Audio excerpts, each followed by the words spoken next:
Building together. Can we repeat it? Building together. Amen.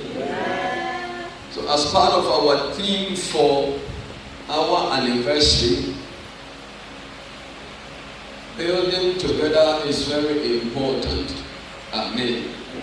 Follow me for just some few minutes and we're out of here. I will build my church. I started by saying, those who came on Friday, that nobody can build a church except Christ himself. Period. Because number one, he said, I will build. He didn't say we. So I will build my church. Not your church. Not our church. But my church.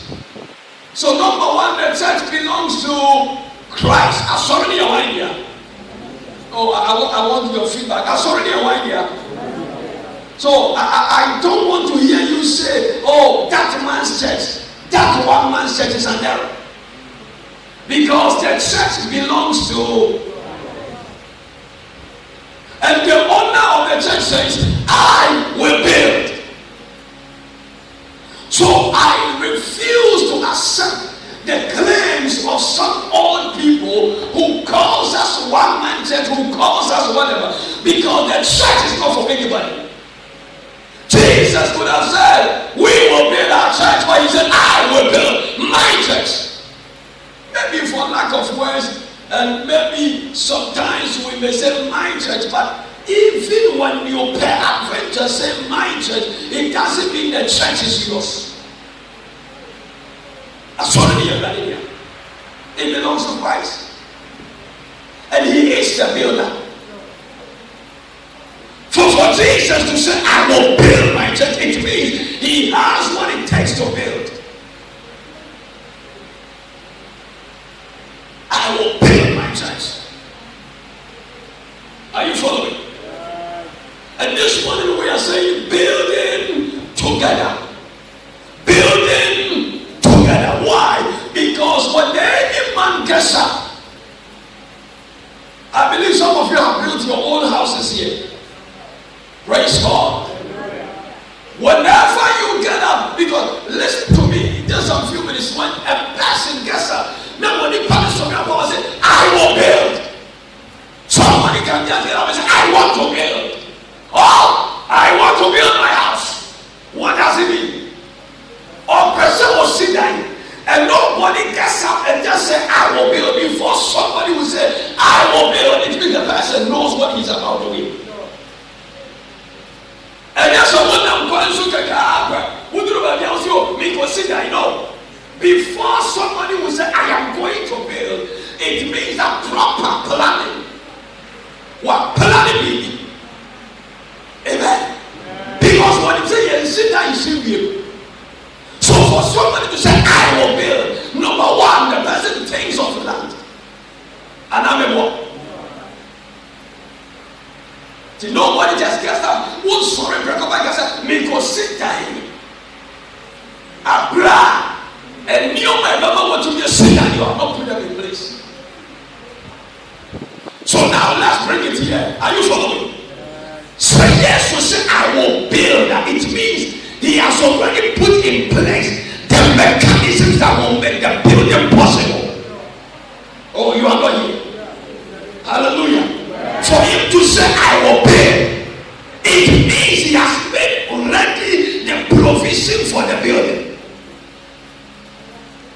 It means he has the capacity, the capability, the power, the ability, whatever you call, to build.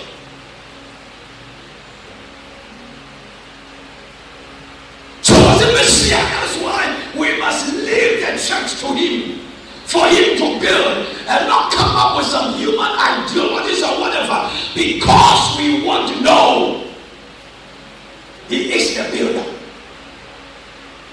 And this morning I am coming to a place where you will understand, because some of you, as I am saying, I will build my church, you are only thinking about this or auditorium. But remember, your body is the temple of the Holy Ghost. Your body is the temple of Christ.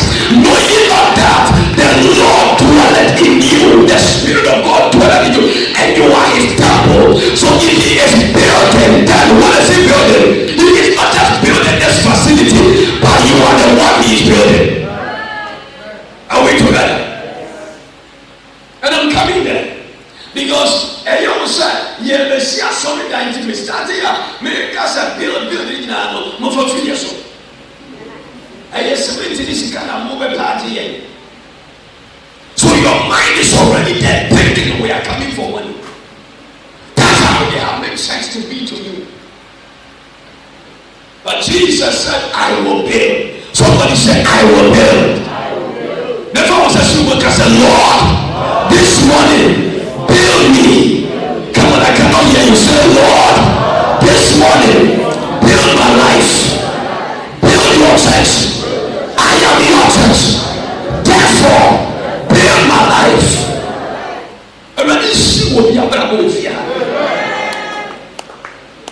Building doesn't come accidentally. Amen. And then it doesn't come accidental. Building is not automatic. Building is by proper calculations and proper planning.